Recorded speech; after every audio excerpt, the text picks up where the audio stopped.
3 million pages, 200,000 images, thousands of videos. That's what has just been made public in the Jeffrey Epstein case. And inside it, the story of a powerful man who abused young girls for decades, shielded by money and a system that looked away. But this is no longer just about Jeffrey Epstein. It's about the people who moved around him. Politicians, billionaires, royalty, celebrities, global power networks. And yes, names connected to India as well. But before we get into Indian names, Indian power and Indian politics, there's something that needs to be said clearly and upfront. The story is not about a powerful man and his friends. It's about survivors, the girls who were abused, the women who spoke up, and the institutions that completely failed them. Let me explain.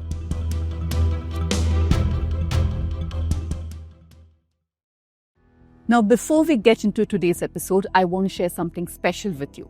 The News Minute is turning 12 next week. Yes, 12 years of reporting, and honestly, we wouldn't be here without you, our viewers and readers who've been with us on this journey throughout. We really value that. So I thought, let's do something fun, something different for a change. Ask me anything. Anything you want to know about us, our work, and how we do what we do.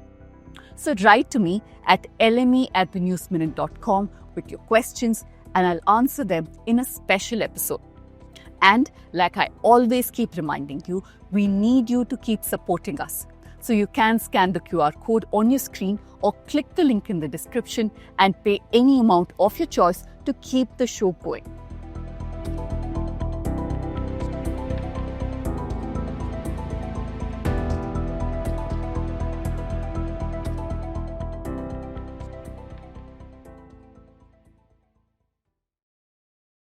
Now, what exactly are the Epstein files? Jeffrey Epstein was a wealthy American financier who died by suicide in jail while he was on trial on sex trafficking charges. The files are a vast collection of investigation records, court documents, emails, and grand jury material gathered over several years. In late 2025, under political pressure, the US Congress forced their release. So why do Indians appear in the Epstein files? Not because India was central to Epstein's abuse network, but because Epstein functioned as something else too. A fixer, a connector, a man who traded in access. And Indian power, like power everywhere, sometimes intersected with that role. The most significant Indian name in the documents is Anil Ambani. The files show that Epstein and Anil Ambani were in regular contact between 2017 and 2019. Remember, Epstein was convicted in 2008 for soliciting prostitution from a minor. He was registered a sex offender, and this got international coverage. So most people who were in contact with Epstein after 2008 clearly knew who he was and what he was capable of doing. So what did Anil Ambani and Epstein really discuss? Ambani sought Epstein's help in expanding his defense business. For instance, he wanted Epstein to link him with former Israeli PM Ehud Barak. When Anil Ambani faced an insolvency ruling in 2019, he sought Epstein's advice on how to raise a personal loan of $750 million. Months after Trump became president in 2017, Anil Ambani wanted Epstein's help to reach Trump's team. Later, Ambani wanted Epstein to put pressure and ensure that David Petraeus, a retired general of the US Army, becomes America's ambassador to India. Though these two men talked a lot about it, Petraeus did not become the ambassador. In March 2017, Ambani claimed Delhi leadership wanted help to meet Trump's son-in-law Jared Kushner and Steve Bannon, a far-right ideologue. He also claimed leadership wanted assistance for a Modi visit to Washington, D.C. Now, did Anil Ambani have any authorization from the Modi government to make such requests? That's not established through these emails or messages. What is clear is that Ambani positioned himself as a back channel, and Epstein referred to Ambani several times as Modi's man. Epstein also spoke about PM Modi's visit to Israel. In the first week of July, Narendra Modi visited Israel, becoming the first Indian Prime Minister to do so. In a correspondence with someone named Y. Jaber, Epstein wrote that Modi danced and sang in Israel for the benefit of the US president. He claimed that Trump's strategy had worked. The Ministry of External Affairs has dismissed these emails, calling them trashy ruminations by a convicted criminal.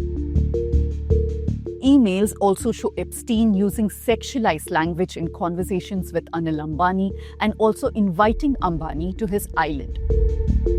There is no evidence, though, of Anil Ambani making such a visit. All of this actually points to an uncomfortable truth, that Epstein remained socially useful long after his conviction, and that his worldview, including casual objectification of women, spilled into elite networking. Other Indian names appear too.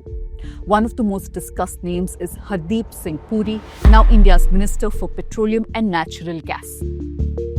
Emails show multiple exchanges between Epstein and Puri starting in 2014, again well after Epstein's 2008 conviction as a sex offender. In June 2014, Epstein introduced Puri to LinkedIn co-founder Reid Hoffman, describing Puri as your man in India. Puri was a retired diplomat then and a BJP member. Puri and Hoffman met at Silicon Valley, and later Puri sent a detailed email in November 2014 to both Epstein and Hoffman about investment opportunities in India's internet sector. The documents show Puri met Epstein at his Manhattan townhouse at least thrice. In December 2014, Puri wrote to Epstein asking when he would return from his exotic island.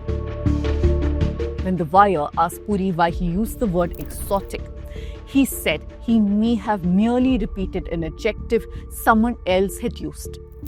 Little St. James in US Virgin Islands is the property most closely tied to Epstein. A number of the allegations against him relate to incidents that allegedly happened on this very island. Puri has told the media that his interactions with Epstein were strictly professional and related to economic outreach. Again, here is the uncomfortable layer. These meetings did happen years after Epstein had already pleaded guilty and registered as a sex offender. Puri also doubled down at a press conference later, attempting to minimize Epstein's 2008 conviction. In 2008, he pled guilty, yes, for a charge that he was soliciting the favors of a woman who was underage. That was it. That was it.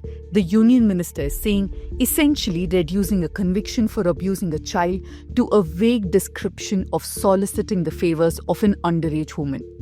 It reveals how he views the crime itself, as something small enough to be brushed aside rather than a serious act of child sexual abuse. Another Indian name that has drawn attention is businessman and investor Ravi Mantha. Emails show him setting up meetings with Epstein and later following up in ways that suggest a desire to remain within Epstein's close circle. Mantha was the BJP's advisor in 2014. There's no evidence in the files of criminal conduct linked to him either. Then there's Indian-American author Deepak Chopra. Thousands of documents reference his name. It's clear that Epstein and Chopra were close.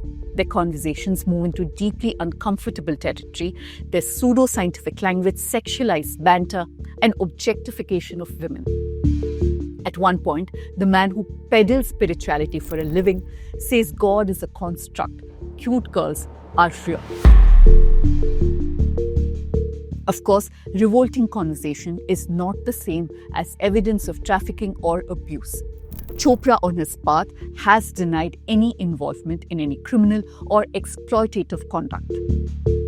Now, what all these exchanges reveal once again is how these elite circles function. And in India, there's of course the question of how a large part of the media is not even reporting any of this. There are a couple of other Indian names which appear in passing, including filmmaker Meera Nair. Epstein says he attended a party at his associate Ghislaine Maxwell's house in celebration of a movie. He says Meera Nair was there. But many AI-generated images of Meera, her son New York Mayor Zoran Mamdani with Epstein have been doing rounds for a while now. This is another problem the world is facing ever since the release of the Epstein files. Names have been magnified, distorted, and weaponized. AI-generated images have been circulated. Associations have been exaggerated, and this is how voyeurism operates. It does not wait for evidence, it feeds on attention. And while that happens, survivors once again slip out of focus. Survivors of Epstein's abuse have been speaking up for nearly 30 years now. In the 1990s, Maria Farmer reported Epstein to the FBI, and nothing happened. In 2008, Epstein received a sweetheart deal charged with solicitation rather than child sexual abuse or trafficking, and he served just over 1 year. Media coverage often sanitized what he'd done, describing it as prostitution rather than naming it for what it actually was: abuse of young girls. By 2019, when Epstein was arrested again, survivors like Virginia Giuffre, Courtney Wild, and Jennifer Arose came forward publicly. They were children when the abuse began. Epstein died by suicide in jail before the trial, and justice was denied yet again. Now in 2026, the pattern repeats itself. The identities of survivors were exposed, they were re-traumatized, and the Department of Justice says there are no grounds for any further prosecutions. And finally, why does this matter in India? Because it reveals something deeply familiar. Informal power, back channels, elite insulation, and plausible deniability. And because it forces us to examine not just who appears in these files, but how we consume them as well. The Epstein files show how abuse survives inside systems and how easily survivors are pushed aside once elite reputations enter the frame. The scandal is not that powerful Indians appear in the Epstein files. The scandal is that Epstein could remain useful to power after everything. And the cost of all of that usefulness was paid by children then and now.